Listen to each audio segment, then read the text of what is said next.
Hey, hello, it's Max here, and today I'm going to be sharing how I edit my Instagram photos. So today I'm going to be using Adobe Lightroom on my MacBook, but you can also use Adobe Lightroom on your phone, and I think it's free on there. And you can also use apps like VSCO CAM.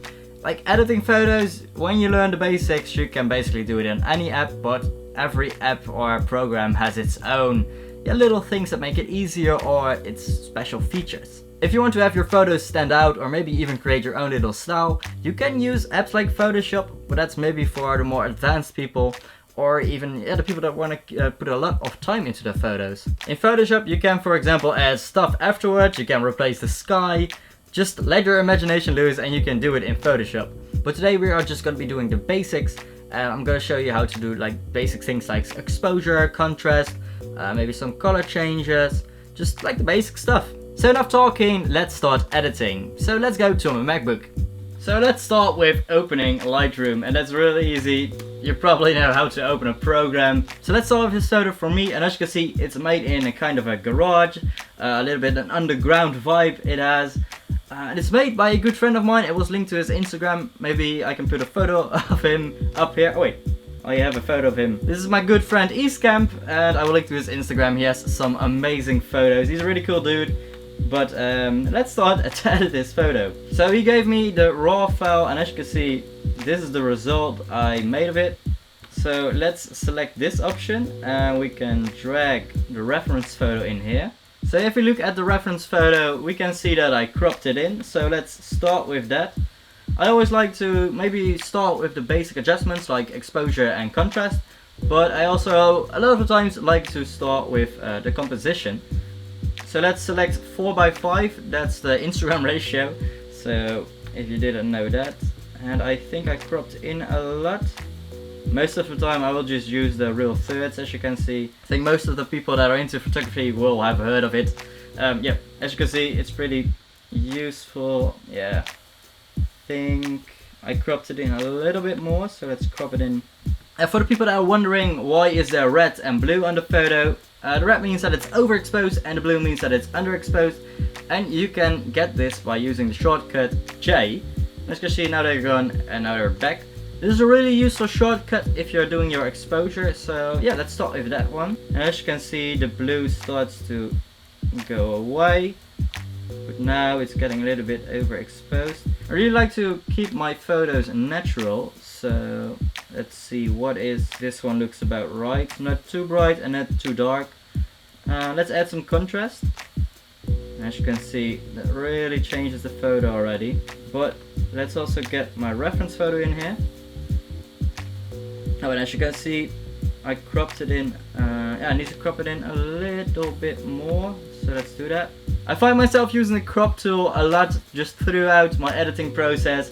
A lot on the start, but also a lot in the middle, and also when I'm almost done with a photo, I sometimes want to make some adjustments, and sometimes it just doesn't really look good. Sometimes I even move it a couple pixels and I'm like, oh, big change, it doesn't look good, and I revert back to the original one. But yeah, cropping in and your composition is a really fine thing. You just need to play around with it a lot. Also, an important thing is that you're not cutting off your legs. Of course, this is a really cramped photo, so it doesn't really matter if you're like cropping in a lot. But as you can see, my hand is here on my leg, and if I were to crop out like 2 fingers, it just looks really, really weird. So let's crop it out a little bit, and now you can see my entire hand, my shoe, and my face. Yeah, I think that looks a lot better. It can be a little bit better. But now that we have the basic adjustments, let's play around with some colors. So I'm pretty happy with the exposure right now, so let's hit J and it's gone. And let's just play around with the highlights, shadows, the whites and the blacks. Let's see what happens. I really like the contrasty look. As I said, I'm really into the urban and the street look, so that's a lot of contrast. Maybe some white, yeah, a little bit more white to give it that little bit of glowy look, if you know what I mean. Yeah, the shadows maybe up a little bit, and the highlights, yeah, let's give it a little bit of highlights, I guess. I also really like to add some texture. A couple years ago, a lot of people used to use clarity, but as you can see, it removes a lot of saturation, and I don't really like that one. So what I like to use is the texture one, and as you can see, it just gives it a little bit more texture, a little bit more grit, and it looks pretty good. Then let's move on to vibrance, and I like to give it a little bit more vibrance, and then subtract a little bit of saturation, just to get that really urban look. But as you're starting to see, it's getting a little bit too desaturated, so let's add some more vibrance so you can really see my colors in my face. So I'm pretty happy with the basic adjustments right now, so let's move on to color. And if you have used presets before, this tab is the one that changes your photo the most. And a lot of people don't play around with this one, but this is the tab that you can use to really give your own style and change the color. So right now we're gonna go to the calibration tab. And you're probably wondering, what does the calibration tab do? Well, if you're using a RAW file, what probably everyone that's into photos is, then this tab decides how the colors in your photo are gonna look. Because of course a RAW file has a ton of information, and Lightroom needs to know how the colors look in your RAW file. Because a RAW file gets the information from your camera sensor, but it doesn't know what colors is which color, and Lightroom turns that information in your RAW file into colors and into a photo. And here in the calibration tab we can adjust how the colors look. So you think right now, okay, how does this work? And the best thing you can do is, if you want to learn something, just play around with the slider. So if we move the slider to the left, you can see it gets kind of colder. As you can see in the bar, it's more purple here and more orange yellow on the right. So let's just play around, and yeah, let's put it a little bit to the left, and as you can see, that's more my skin color, I guess. So I like to add a little bit of red, and as you can see, it changes the skin a bit. So yeah, let's put it around here, about 13. Yeah, this is more of my skin color. I think this already looks a lot more natural. Let's also play around with the green, and let's see. Yeah, this one doesn't really change much, but as you can see in my face, it does change a little bit. So as you can see, it changes the color a little bit. Of course, there's not a lot of green in this picture, but yeah, I think here around 26 or 28 looks pretty good. And in Lightroom you can use these little toggles here to turn off your settings. So as you can see, this makes my face a little bit more pale compared to the original. And yeah, the original one is a little bit more orange yellow, but these small adjustments that I just did, they already make it look a lot more natural and a lot more like real life. Of course, some people, they want to change all the colors, create their own style, but as I said, I want to keep a little bit of a natural color, keep it looking like real life. So let's continue with the blue. Let's just move to the left and move to the right. And as you can see, left is more red and right is more, what is it? I would say green. So let's see what looks better. Yeah, on the left definitely looks better. So let's just zoom in a bit to my face. And if you're wondering, okay, we're changing the color, but what are you looking at? I'm looking at my skin, because I want to have a really natural skin color. And of course my hands are a little bit more red right now, but that's just because it was like really cold down there. So yeah, that's pretty accurate. My hands were pretty red there. But as you can see, my face looks a lot more natural. And we can toggle it off, and of course, as you can see, my face here is a lot more yellow, and I'm not really that yellow in real life. So yeah, this looks a lot better. We can also play around with the saturation a bit if we would like to. Maybe add a little bit more red in my face. So I'm pretty happy with the colors right now, so we can toggle it off once more, and as you can see, my face looks a lot more yellow, and as I just told you, I'm not really that yellow in real life, but that's just the camera, and every camera has its own like color science. So this is the tab that you can change your color. So as you can see, this tab is a really important one and gives you a lot of creativity, because you can have your photos looking like the way you want them to. Before I learned about this tab, like my photos, they were pretty ugly, because I was trying to recreate the colors in the HSL tab, and we're gonna go into that one in a little bit. I was always wondering, why are these people on Instagram having such cool and just great color. And I was always hearing about, oh, Canon has such great color science, but since I learned about this tab, I can create my own cool color science. For color science, the camera brand doesn't really matter because you can adjust the color in post. But enough talking again, let's go into the tone curve. And as I already told you, I'm more into the urban and the street look, and that's a little bit decontrasted. So what you can do is go to the tone curve and move the left up a little bit.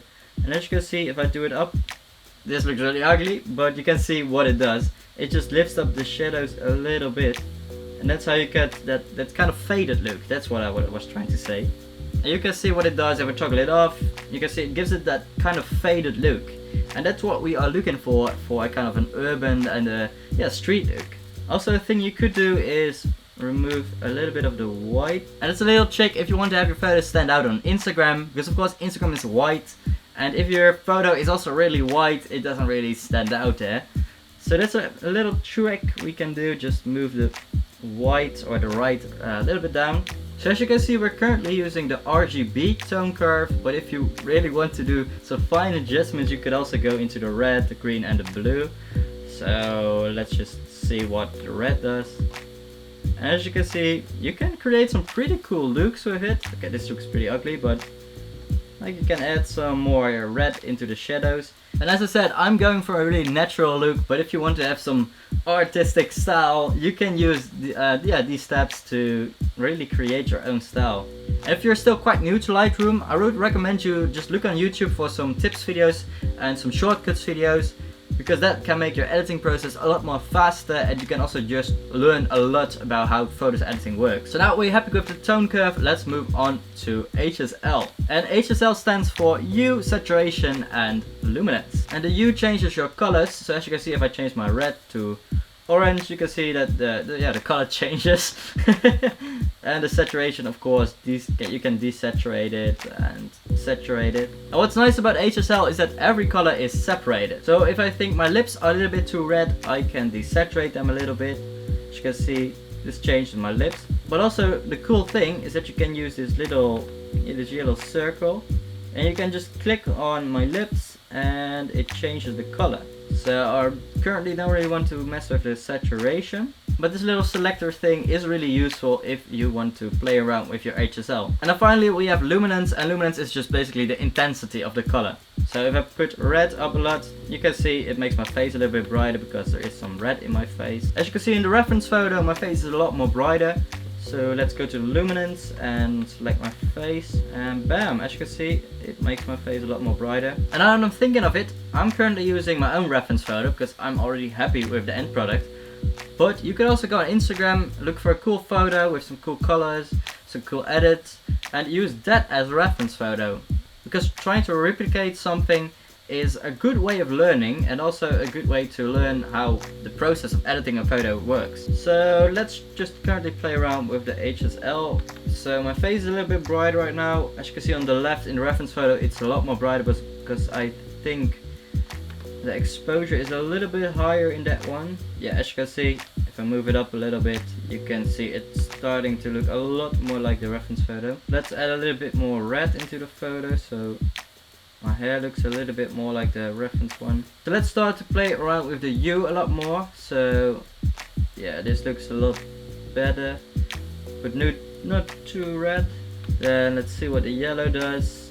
As you can see, the yellow doesn't really change much. As I just showed you, you could also use the color picker, but I sometimes like to just do it manually and see what it changes. And then let's see if the blue changes something. As you can see, the background has a little bit of blue in it, so that's what it's changing currently. Let's see what this blue does. Yeah, it also changes the background a lot. Okay, so I'm pretty happy with this. Let's see what the purple does. Okay, so I'm pretty happy with the hue. Let's see if we can play around with some saturation. So I really want to have the background looking a lot more white. So we need to remove some blue. You can also just use this picker, and as you can see, it makes the background a lot more white. So I'm currently more happy with my current photo than the reference photo, because as you can see, in the reference photo I still had a lot of blue in the background, and I really like to go for that urban look. And just the urban look is a lot more desaturated. And yeah, I'm a lot more focused on contrast. And I don't know, as you can see, this one looks pretty cool. And here there is still a lot of color in the background. So yeah, let's maybe play around a little bit with the saturation more. Orange maybe a little bit. Yellow. Yellow doesn't change that much. So okay, so not a lot of big changes in the saturation. But we can play around with the luminance a little bit maybe. So now we can move on to the luminance and yeah, maybe see if we can change the background a little bit. Okay, so yeah, I like this, less luminance on the background, on the blue. Yeah, I'm pretty happy with this. So yeah, let's move on to the next tab. So next up is split toning. I'm not the biggest fan of split toning because I like that natural look, as I told you. But yeah, you can create some awesome looks because the split toning just basically changes the colors of the highlights and the shadows. And as you can see, I just added some red to the highlights and the shadows. I could change the highlights to another color. Yeah, as you can see, you can create some cool looks. I'm not the biggest fan of it, but just play around with it and see what you can get. And then the next step that I like to use is effects, and we are gonna use the effects tab to add a little bit of vignette to it. And you do that by dragging it to the left, because if you do it to the right, it adds like a white vignette. Not sure what it's called, but yeah, I like a little bit of a vignette around my images.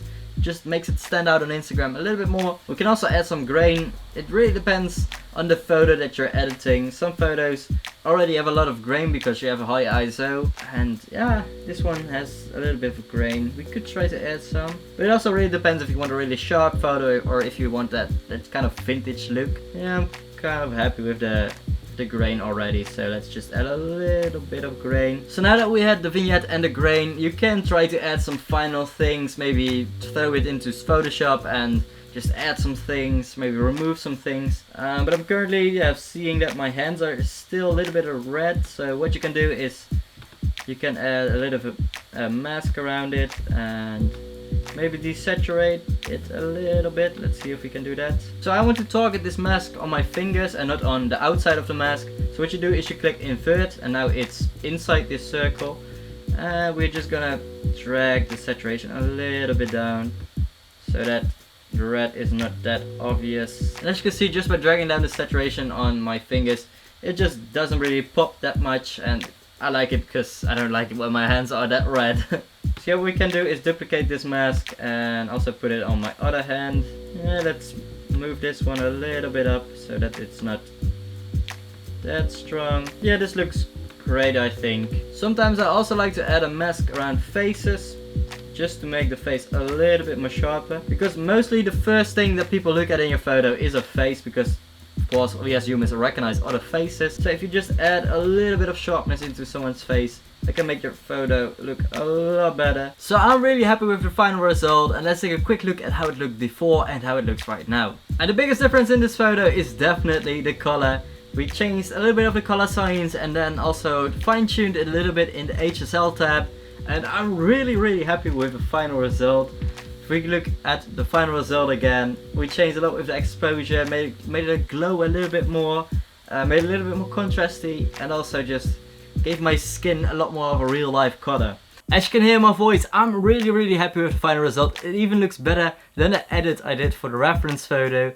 So I'm a happy guy right now. And if we quickly take a look at the before photo, we can see that it's a little bit underexposed and the color is a lot different. The color from Sony cameras is definitely not bad, but as you can see, we just, with some minor changes, we made it look a lot better. And also this crop that we did made the photo look a lot more cooler and a lot more on purpose. And if you have any questions about Lightroom or my photo editing technique, definitely leave them down in the comments below. And also if you have any suggestions for apps that I need to use or just anything else, maybe you just want to say have a great day, just let me know in the comments. And also don't forget to smash the like button and also subscribe to the channel because I'm going to be uploading some really cool videos. So have a great day and I will see you in the next one.